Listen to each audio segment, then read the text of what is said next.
사도 바울은 그레데 섬에 디도를 남겨놓고 그곳에서 남은 일을 정리하고 각 성마다 장로들을 세우라고 했습니다. 그래서 장로들을 통해서 그레데 섬에 있는 교회들을 잘 돌보도록 하기 위함이었습니다. 그래서 장로를 포함해서 모든 직분자들은 복음을 전해야 하고 사람을 세워야 한다고 했습니다. 그리고 모든 직분자들은 말씀을 삶으로 살아내는 사명이 있다고 했습니다.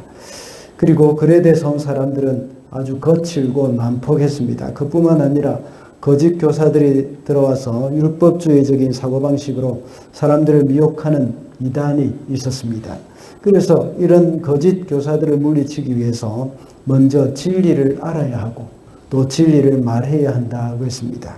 그리고 거짓을 물리치기 위해서는 진리 가운데 행해야 한다고 지난주 수요일까지 말씀을 나누었습니다. 그 진리 가운데 행하는 것이 바로 거룩한 삶을 사는 것입니다. 그래서 사도 바울은 디도에게 말하기를 성도들에게 거룩하고 정결한 삶을 가르치도록 그렇게 말하고 있습니다. 어떤 사람들은 십자가 설교만 하면 된다고 말하는 분도 있고 또 어떤 분들은 또 모든 설교의 결론을 전도에 이렇게 적용시키는 분들도 있습니다. 그러나 설교를 통해서 이런 십자가만 가르치거나 또 전도와 선교만 가르친다는 것은 가르쳐야 한다는 것은 아닙니다. 목사가 가르쳐야 할 것은 성도의 삶이 어떠해야 하는가, 이것도 역시 중요한 부분이고 가르쳐야 하는 겁니다. 그래서 오늘 본문에서 사도 바울은 디도에게 이것을 성도에게 가르치라고 아주 구체적으로 말씀하고 있습니다. 다음 주 3장에 가면은 또다시 구체적으로 더 이야기를 하는 것을 보게 됩니다.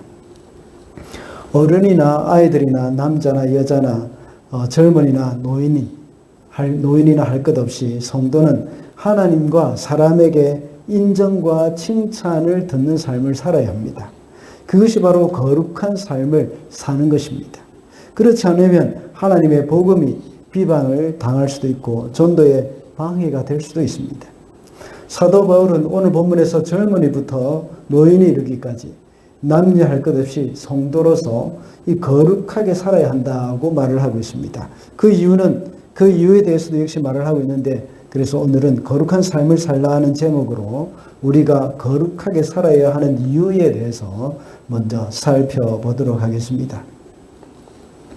첫째로 이 하나님의 말씀이 비방받지 않기 위해서 거룩하게 살아야 합니다. 5절 말씀입니다. 신중하고 순결하고 집안 살림을 잘하고 어질고 남편에게 순종하는 사람이 되게 해야 할 것입니다. 그래야 하나님의 말씀이 비방을 받지 않을 것입니다. 4절과 5절은 젊은 여자들에 해당하는 말입니다. 남편과 자녀를 사랑하고 신중하고 순결하고 집안 살림을 잘하고 어질고 남편에게 순종하는 사람이 되어야 한다고 말씀하고 있습니다. 가정을 잘 돌봐라는 그런 말씀이죠. 이렇게 하는 것이 하나님의 말씀이 비방받지 않도록 하기 위한 것이라고 말씀하고 있습니다. 다시 말하자면 신앙이 있는 젊은 여성이 가정에서 남편을 존중하지 않고 자녀를 잘 양육하지 못할 때 믿지 않는 사람들로부터 하나님의 말씀이 형편없다고 이렇게 모독을 받게 된다는 그런 말씀입니다. 물론 이 말씀은 직접적으로는 젊은 여성들에게 하는 말이지만 2절부터 시작되는 말에 대한 그런 결론이 바로 오늘 하나님의 말씀이 비방받지 않게 하라는 그런 말이라고도 볼 수가 있습니다. 2절부터는 어떻게 나와 있습니까? 나이 많은 그 남자들은 절제 있고 그리고 위엄 있고 신중하고 믿음과 사랑과 인내심이 흔들리지 않는 사람이 되게 해라고 말씀합니다. 그리고 나이 많은 여자들도 역시 행실이 거룩하고 헐뜯지 아니하고 술의 노예가 아니고 좋은 것을 가르치는 사람이 되게 해라고 했습니다. 이렇게 좋은 것을 가르치는 사람이 되게 해라고 하고 나서는 이 나이 많은 여성들이 젊은 여자들에게 이렇게 할 것을 가르쳐라는 것을 말씀하고 있습니다. 이 말씀은 예나 지금이나 가정을 가진 젊은 여인들의 미덕입니다. 이렇게 살아가는 것이 정상적인 삶이라고 할 수 있습니다. 그런데 이런 정상적인 삶을 살아가는 것이 바로 거룩한 삶, 구별된 삶을 나타내는 것입니다.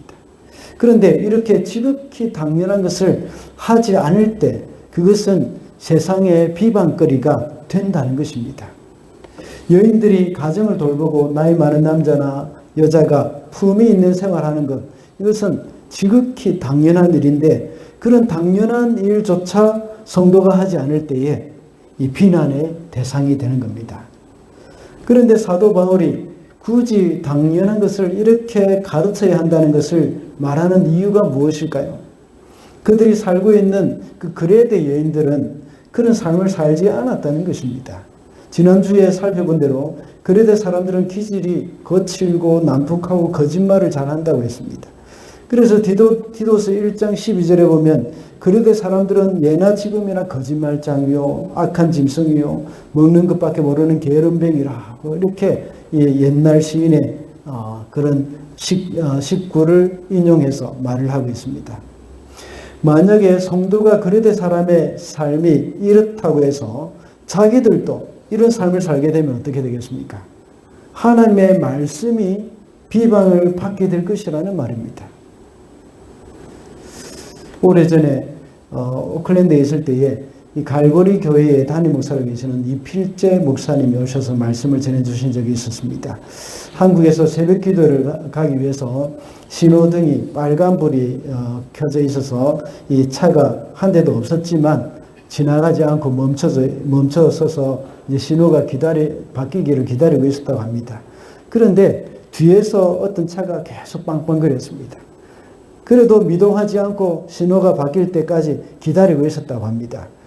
그러니까 뒷차가 이렇게 옆으로 탁 오더니 하는 말이 잘났어 정말 하면서 이렇게 지나가더랍니다. 그런데 이 그레데 섬의 분위기가 이렇다는 겁니다. 항상 모든 사람들이 다 이제 이 옳지 못한 정상적인 지극히 당연한 삶을 살지 않고 이렇게 살아갔다는 겁니다.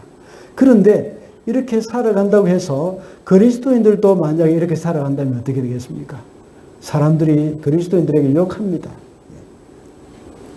그레데 사람들만 그렇겠습니까? 종류와 정도는 다 다르지만 이 세상 어디나 다 그럴 것입니다. 이런 곳에서 법을 지키고 질서를 지키면 꼭 손해를 본다는 생각이 들기도 하고 또 바보 같다는 소리도 듣습니다. 모든 사람들이 다 이 세금을 조금씩 이렇게 덜 내기 위해서 어떤 방법을 다 사용하는데 나만 정직하게 낸다고 생각할 때에 정말 이것이 아까운 것 같이 느껴지고 또 내가 꼭 바본가 보다 하는 그런 생각이 들 때도 간혹 있을 것입니다. 그러나 세상 사람들은 자신들은 대충 살아도 교회 다니는 사람들은 그렇게 살면 안 된다 하는 생각을 하고 있습니다. 세상 사람들은 당연한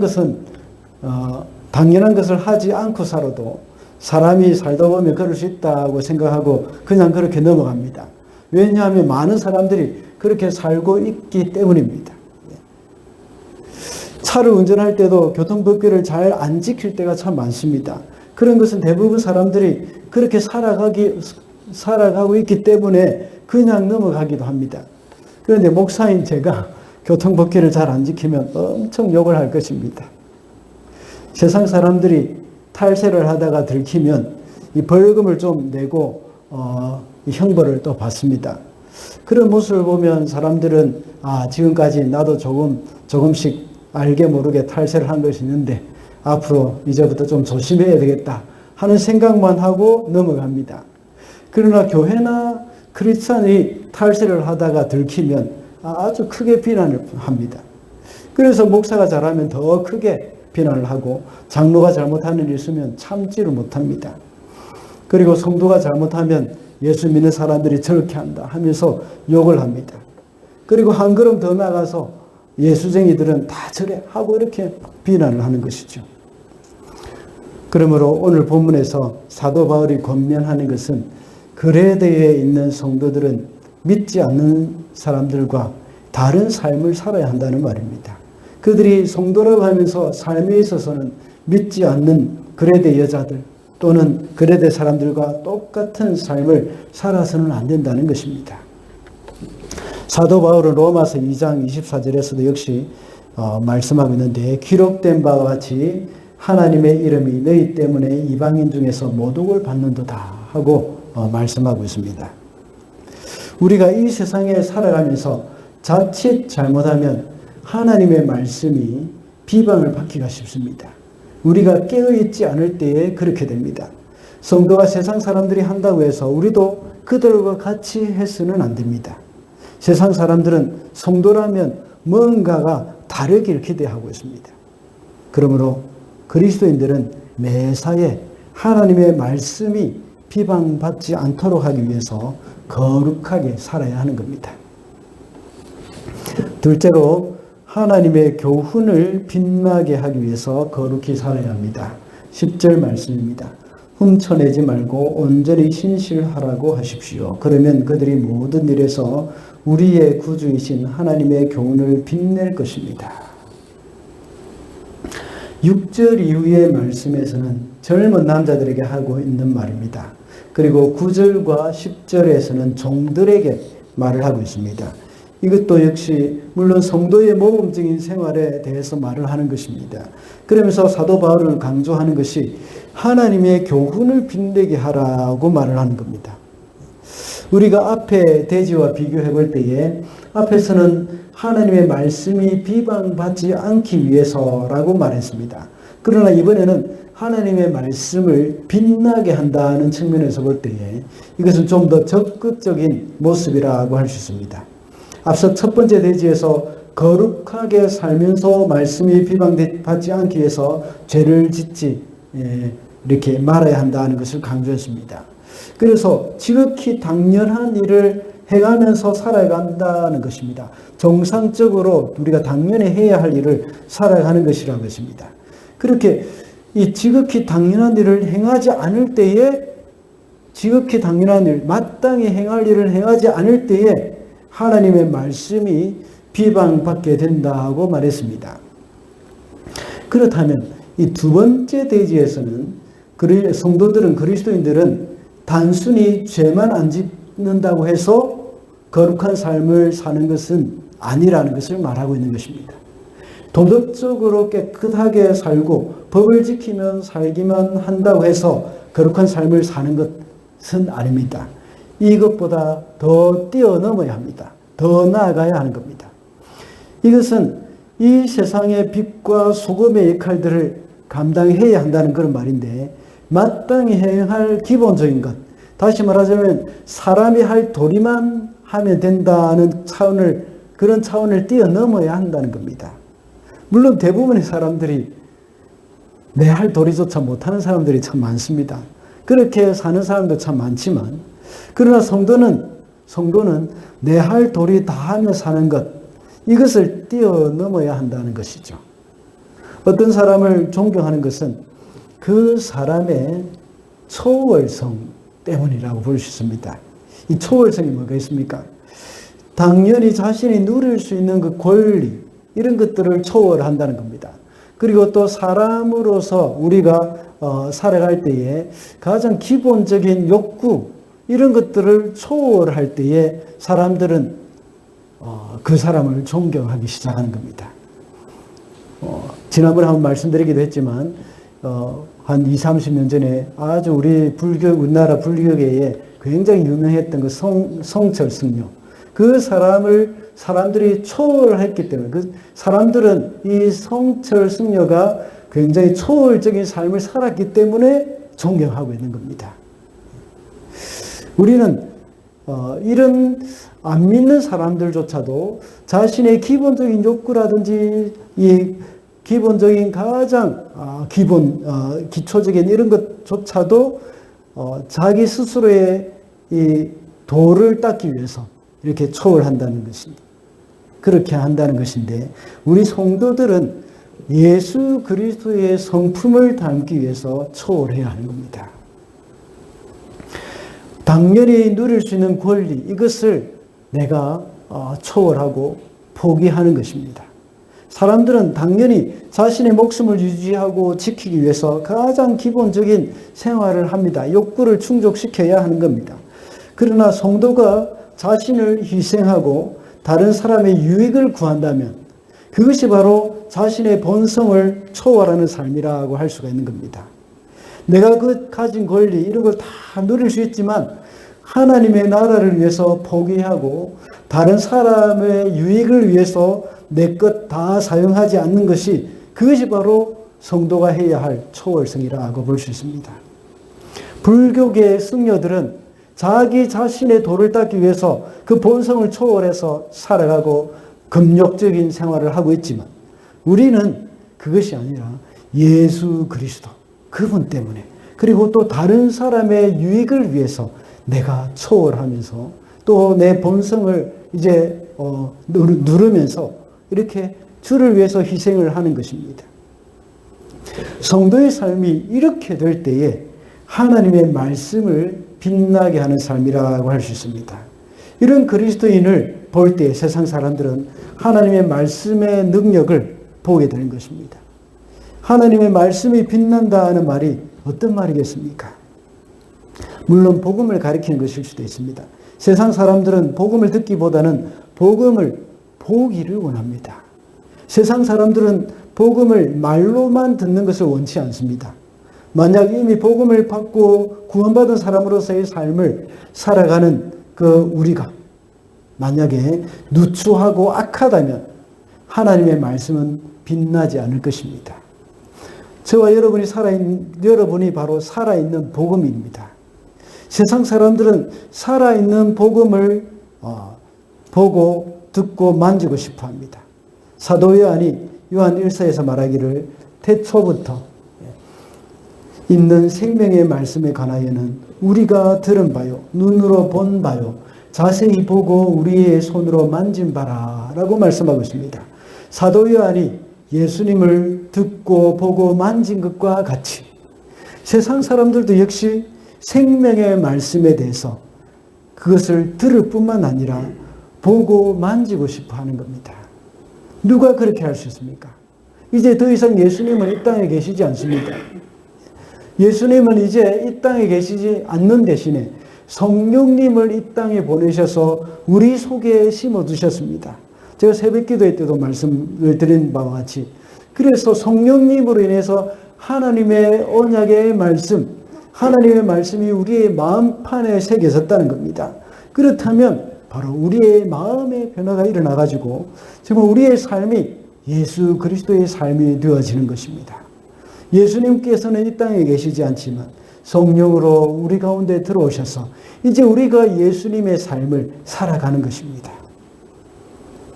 그래서 우리가 복음을 먼저 받은 우리가 이제 이 세상 사람들에게 그 복음을 듣고 보고 만질 수 있도록 해줘야 하는 것입니다. 세상 사람들은 성경 말씀을 읽기 전에 먼저 저와 여러분의 삶을 읽기를 원합니다. 복음을 듣기 전에 먼저 저와 여러분의 삶을 유심히 관찰하고 싶어 합니다. 우리가 예수님의 십자가를 이야기한다면 사람들은 우리를 통해서 십자가의 삶이 어떤 것인지를 보고 싶어 합니다. 세상 사람들이 당연히 할 것을 하면서 살아가는 것을 그리스도인들이 한다고 해서 그것이 그들에게는 크게 임팩트 있게 와닿지 않습니다. 그런데 그것을 초월할 때 그 사람에 대해서 존경하는 마음이 생기는 겁니다. 예수님이 그것을 초월하셨기 때문입니다. 예수님의 십자가를 말씀드릴 때에 자주 인용한 구절이지만 빌립보서 2장에 보면 예수님은 우리의 본체시지만 하나님과 동등됨을 취할 것으로 여기지 아니하셨다면습니다. 오히려 자신을 비어서 종의 형체로 오셔서 십자가에 못 박혀 죽기까지 순종하셨다고 하셨습니다. 성도가 이 세상에서 자신이 할 만큼만 하고 선을 그어버린다면 하나님의 말씀은 그렇게 빛이 나지 않을 것입니다. 예수 믿는 사람들이 자신의 유익을 다 챙기고 내가 내 몸을 좀 더 보호하고 내 몸을 좀 더 사리고 이렇게 하고 살아간다면 또 전혀 손해보지 않으려고 하는 그런 마음을 가지고 살아간다면 이것은 거룩한 삶이라고 이렇게 단정 짓기가 어렵습니다. 오히려 비방받기가 쉽다는 것입니다. 그러나 만약에 그리스도인이 예수님과 같이 그렇게 초월하면서 살아간다면 하나님의 교훈이 빛나게 되는 겁니다. 하나님의 말씀의 능력을 발휘하게 되는 것입니다. 하나님의 말씀의 능력이 바로 이와 같다는 것을 세상 사람들이 알게 될 것입니다. 그 사람을 보면서 하나님이 살아계시다는 것을 경험할 수 있다는 것입니다. 그래서 고백하는 것이죠. 하나님, 나 같은 죄인도 바뀔 수 있나요? 하고 묻는 겁니다. 그러므로 하나님의 이 복음만이 나를 바꿀 수 있구나. 나 같은 사람을 바꿀 수 있구나 하는 그러한 이제 마음이 생겨나는 것이죠. 그러므로 하나님의 교훈을 빛나게 하기 위해서는 우리는 거룩하게 살아야 한다고 했습니다. 마지막으로 예수께서 성도의 거룩한 삶을 위해서 죽으셨기 때문에 우리가 거룩하게 살아야 한다는 겁니다. 14절 말씀입니다. 그리스도께서는 우리를 위하여 자기 몸을 내두셨습니다. 그것은 우리를 모든 불법에서 건져내시고 깨끗하게 하셔서 선한 일에 열심을 내는 백성으로 삼으시려는 것입니다. 예수께서 죽어두신 것은 우리를 거룩하게 하기 위해서라고 말을 하고 있습니다. 우리가 전에는 모두가 불법을 행하던 자였고 죄악 가운데 있던 사람들이었습니다. 그러나 그리스도께서 죽으심으로 우리는 새롭게 되었습니다. 이 말씀은 지난주에 언급했던 거짓 교사, 율법주의자들의 주장과는 반대되는 말씀이죠. 율법주의자들은 그리스도의 십자가만으로는 부족하다고 주장했습니다. 그래서 할례를 행하고 율법을 지켜야 한다고 주장했습니다. 그러나 방금 읽은 말씀에서는 그리스도께서 죽으심으로 우리를 모든 불법에서 건지셨다고 말씀하고 있습니다. 그리고 깨끗하게 하셔서 모든 선한 일에 열심을 내는 백성으로 삼으시려는 것이다고 말합니다. 율법주의자들은 하나님의 백성이 되기 위해서 할례를 받고 율법을 지켜야 한다고 주장했습니다. 그렇지만 사도 바울은 그리스도의 희생으로 우리가 이미 구원받은 사람이 되었기 때문에 거룩하게 살아야 한다고 말을 하고 있습니다. 제가 워낙 자주 말씀드려서 이제 귀에 못이 박힐 정도일 수도 있겠습니다. 그래도 다시 들어야 합니다. 알고만 있어서는 안 되고 그것을 명심하고 삶 가운데 이렇게 이루어져야 하는 그런 일입니다. 우리는 대한민국 백성이 되기 위해서 법을 지키는 것이 아니라고 했죠. 대한민국의 법을 지키는 것은 이미 대한민국 백성이 되었기 때문에 대한민국의 법을 지키는 것입니다. 이스라엘 백성이 출애굽하기 위해서 십계명을 지켰던 것이 아닙니다. 그들은 이미 출애굽해서 하나님의 백성이 되었기 때문에 시내산에서 율법을 받고 십계명을 받았습니다. 그래서 전에는 이집트의 바로 왕의 지배하에 있었지만 이제는 하나님의 백성이 되었기 때문에 하나님의 법을 지키는 것입니다. 이와 같이 우리도 마찬가지입니다. 우리는 예수 그리스도의 십자가의 희생으로 하나님의 자녀가 되었고 하나님의 백성이 되었습니다. 그래서 이제는 거룩한 삶을 이제 살아야 하는 겁니다. 사도 바울은 고린도후서 5장 15절에서도 동일하게 말을 하고 있습니다. 그가 모든 사람을 대신하여 죽으심은 살아있는 자들로 하여금 다시는 그들 자신을 위하여 살지 않고 오직 그들을 대신하여 죽었다가 다시 살아나신 이를 위하여 살게 하려는 것이라. 또 오늘 본문 11절과 12절의 말씀에서 볼 때 우리는 더욱더 명확하게 알 수가 있습니다. 모든 사람에게 하나님의 구원의 은혜가 나타났습니다. 그 은혜는 우리를 교육하여 경건하지 않음과 속된 정욕을 버리고 지금 이 세상에서 신중하고 의롭고 경건하게 살게 합니다. 디도가 목회하고 있는 그레데 사람들은 그 전에는 세상 사람들과 동일하게 살았습니다. 믿지 않는 그레데 사람들과 똑같이 경건하지 않고 속된 정욕 속에 빠져 살았습니다. 그러나 이제 그리스도의 구원의 은혜가 그레데 교회 사람들로 하여금 더 이상 그런 삶을 살지 않게 했습니다. 그 구원의 은혜가 이제는 신중하고 의롭고 경건하게 살게 해 주었던 것입니다. 언젠가 한번 말씀드린 적이 있습니다. 대전에서 제가 선교 훈련을 받을 때에 전도한 사람이 있었습니다. 그 사람은 알코올 중독에 심각한 알코올 중독을 앓고 있었고 또 우울증까지 있었던 사람입니다. 그런데 선교지에서 이제 돌아와서 그 교회에 선교 보고를 하러 가실 때에 그 사람이 저에게 와서 인사를 했습니다. 완전히 새 사람이 되었습니다. 그 사람이 전에는 술을 안 먹으면 못 견뎠던 사람입니다. 술에 취해서 속이 아파서 힘들어할 때 제가 데려가서 해장국을 사준 적이 있습니다. 그 국밥을 먹으면서도 저에게 목사님 소주 딱 한 잔만 하면 안 될까요? 네, 그렇게 했던 사람이었습니다. 그걸 애원했지만 제가 당연히 안 된다고 하면서 야단을 쳤죠. 그런데 그때 제가 만났을 때는 이제 제가 선교 보고하러 갔을 때 그분을 만났을 때는 술도 완전히 끊었고 결혼까지 해가지고 아내와 함께 교회에 잘 나오고 있었습니다. 사람들은 그 사람의 변화된 모습을 보면서 하나님의 말씀의 능력을 보게 되는 겁니다. 하나님의 은혜가 그 사람을 그렇게 만들어준 겁니다. 술 없이는 살지 못했던 그 사람이 완전히 하나님의 그 은혜가 그 가운데 충만하게 임하실 때는 사람이 바뀌어졌던 겁니다. 그러므로 우리가 거룩한 삶을 살아가야 하는 이유는 바로 성도의 거룩한 삶을 위해서 그리스도께서 죽어주셨기 때문이라는 것입니다. 말씀을 맺겠습니다. 오늘은 거룩한 삶을 살라는 제목으로 말씀을 살펴봤습니다. 왜 거룩한 삶을 살아야 한다고 했습니까?